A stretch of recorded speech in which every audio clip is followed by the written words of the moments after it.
pongo mi lente. Te duele, pero hay muchas cámaras. Sí, amigo, por eso no te lo pido. Con el permiso de la presidencia, señor secretario Luis Videgaray, compañeras y compañeros, no basta con desear que a México le vaya bien. Tenemos el deber de intercambiar perspectivas, aclarar puntos de vista, debatir y modificar el paquete económico. En este sentido, el decrecimiento anual del PIB arroja un desempeño poco satisfactorio de nuestra economía y no alcanza las tasas de crecimiento ofrecidas por el presidente. Necesitamos que la economía crezca a una política fiscal redistributiva, a un paquete económico orientado a lo que más importa, el bienestar de los mexicanos. Señor secretario, de nada serviría hablar de solidez de las finanzas públicas si no se refleja en la inclusión social. Un ámbito del paquete económico sobre el que le solicitamos nos aclare algunos aspectos se refiere a lo que ustedes llaman el amplio sentido social del proyecto de presupuesto de egresos para el ejercicio fiscal. Al respecto, le solicitamos nos pueda informar en qué consistió el análisis que justificó la disminución en los presupuestos de salud y educación pública, no como usted lo abordó en el sector superior, sino en lo general. ¿Cómo explicar a esta soberanía que se puede tener un amplio sentido social de buscar, promover empleos de calidad y generar un crecimiento incluyente, reduciendo los recursos a la educación y a la salud de los mexicanos? Hoy, que precisamente México vive el peor de los momentos de desempleo del país. Nos preocupa mucho, secretario, porque la salud y la educación son centrales para la realización de otras metas de bienestar. También nos preocupa qué va a pasar con los recursos orientados al desarrollo de las comunidades indígenas, que además de nuestro respeto, merecen nuestra atención inmediata, a donde lo ha olvidado la Federación. ¿No le parece que deberíamos generar mecanismos de transparencia y rendición de cuentas para garantizar que los recursos generen beneficios tangibles para esas comunidades y transitemos del asistencialismo al desarrollo de capacidades? Secretario, en el proyecto que nos presenta tampoco pudimos apreciar políticas encaminadas a apoyar la producción de alimentos orgánicos y la comercialización de productos no procesados, importantes en materia de seguridad alimentaria. Por ello, le preguntamos, ¿qué esfuerzos institucionales se han hecho en este sentido? ¿Qué tipo de incentivos complementarios a los fideicomisos instruidos en relación con la agricultura, FIRA y la Financiera Nacional de Desarrollo Agropecuario, Rural, Forestal y Pesquero puede promover la Secretaría de Hacienda para los agroindustriales nacionales? Y siguiendo con la agenda de sostenibilidad para lo que el presidente se ha comprometido internacionalmente, quiero preguntarle, ¿qué incentivos innovadores plantea el paquete económico para inhibir el uso de métodos extractivos contaminantes y fomentar la generación de energías limpias? Y por otra parte, el impacto de las políticas públicas instrumentadas por la Secretaría de Hacienda en la transformación de nuestras cadenas productivas no es suficiente para poder responder a situaciones comerciales, las más importantes negociaciones con otros países. En este tenor, le pregunto al doctor Videgaray, ¿qué medidas adicionales de vigilancia aduanal implementará para evitar que los flujos de comercio desborden las capacidades de nuestros controles aduanales, facilitando indirectamente la entrada de mercancías ilegales que impacten negativamente en nuestras cadenas productivas? Y antes de cerrar esta intervención, quiero señalar que al revisar los documentos enviados por el Ejecutivo Federal, se percibe una atención insuficiente a la pérdida de capital humano derivada de los flujos migratorios. En busca de aclarar dicho punto, nos gustaría conocer la aportación de la Secretaría a su cargo para recuperar el capital humano nacional que ha migrado en busca de mejores oportunidades.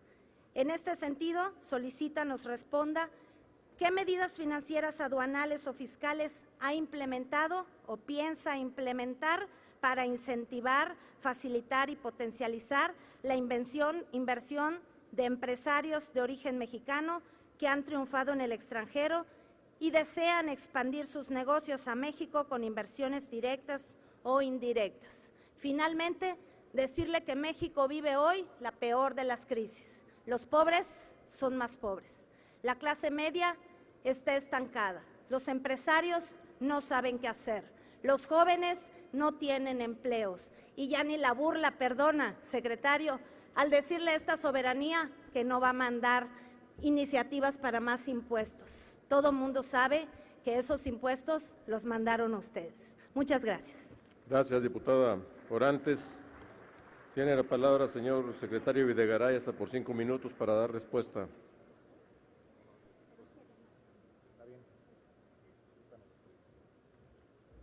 Adelante. Gracias. Gracias, diputada Orantes. Hace usted una cantidad relevante de preguntas, todas ellas importantes.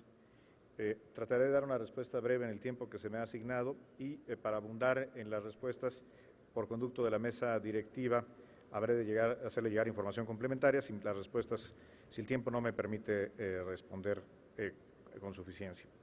Con respecto al gasto en materia educativa, debo destacar que no está cayendo el gasto en educación, pero no está cayendo tampoco el gasto en educación básica. De hecho, en términos reales, el crecimiento del gasto que se propone en materia de educación básica tiene un crecimiento de 1.2% en términos reales. Y esto se observa al sumar los diferentes rubros de gasto en el ramo 11, en el ramo 25 y en el ramo 33.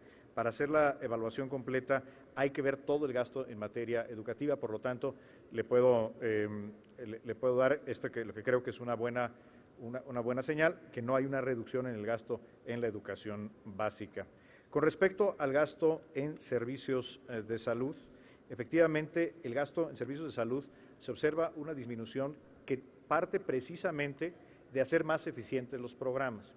Particularmente hay dos rubros de gasto que interactúan y donde se han detectado, no solamente por la Auditoría Superior de la Federación, sino también por los indicadores de desempeño, una duplicidad de recursos, que son los gastos que transfieren los estados a través del ramo 33, del Fondo 2, que es el FASA, y del Seguro Popular. Hay que recordar que en ambos casos los ejecutores son los estados. Lo que se está proponiendo es no afectar los servicios sustantivos a la población, pero sí promover y provocar una reingeniería de los servicios en materia de salud. Con respecto al presupuesto para el desarrollo de los pueblos y comunidades indígenas, está creciendo en 2.2% con respecto al proyecto de presupuesto de egresos que se presentó a la legislatura anterior en el año pasado. Hay programas muy importantes que tienen crecimientos relevantes. Por ejemplo, el programa para el mejoramiento de la producción y productividad indígena tiene un crecimiento, se propone, de 15%, o un crecimiento del 11% en el programa de apoyo a la educación indígena. El programa de infraestructura indígena se propone un crecimiento del 7.3%. Con respecto a las energías limpias, permítame hacer un comentario de algo que tal vez no ha sido ampliamente comentado en la opinión pública. Dentro de las medidas que propone el paquete económico en materia de ingresos para promover el ahorro y la inversión, se propone una regulación fiscal complementaria específicamente para y nueva regulación para la inversión en energías renovables. ¿En qué consiste? Consiste en determinar una cuenta de utilidad por inversión en energías renovables, considerando la deducción de las inversiones de manera recta, es decir, de manera inmediata. Esto lo que permite es que los beneficios de la deducción inmediata para las energías limpias que se establecieron desde 2013 puedan realmente inducir comportamientos directos en esta materia. Así que creo, y estamos a sus órdenes, por supuesto, de su grupo parlamentario y de las comisiones dictaminadoras, para proveer información de esta medida que es innovadora, es una medida en la legislación tributaria precisamente para dar un mayor incentivo a la creación de energías renovables. Con respecto a la vigilancia aduanal, creo que aquí, en buena medida, gracias a la colaboración con la sociedad civil, hemos tomado acciones para proteger industrias clave para el desarrollo nacional y para la creación de empleos que estaban siendo gravemente vulneradas por el contrabando. Quiero destacar, por ejemplo, las medidas de protección aduanera que se han tomado en el calzado, en la industria textil, en la industria del vestido y, por supuesto, de automóviles, donde hemos visto una disminución prácticamente a una décima parte de lo que había hace 12 meses en el contrabando técnico y, por lo tanto, incrementos muy importantes en las ventas nacionales. Creo que se puede atestiguar viendo los indicadores recientes, por ejemplo, en la industria del calzado o en la industria textil y, por supuesto, el incremento de más de 30% en las ventas de vehículos en el mercado doméstico. Esto es parte de una política integral en la cual la vigilancia aduanera precisamente lo que promueve es el cumplimiento del Estado de Derecho, pero dar una protección a las industrias nacionales y, por lo tanto, a la creación de empleo en el país, en regiones como el Bajío, por ejemplo. Insisto, sobre estas preguntas habremos de, por conducto de la mesa directiva, si me lo permite, diputada, entregar información detallada. Muchas gracias. Gracias, señor presidente. Gracias, secretario Videgaray. Tiene ahora de nueva cuenta la palabra la diputada Orantes hasta por 3 minutos para hacer sus comentarios.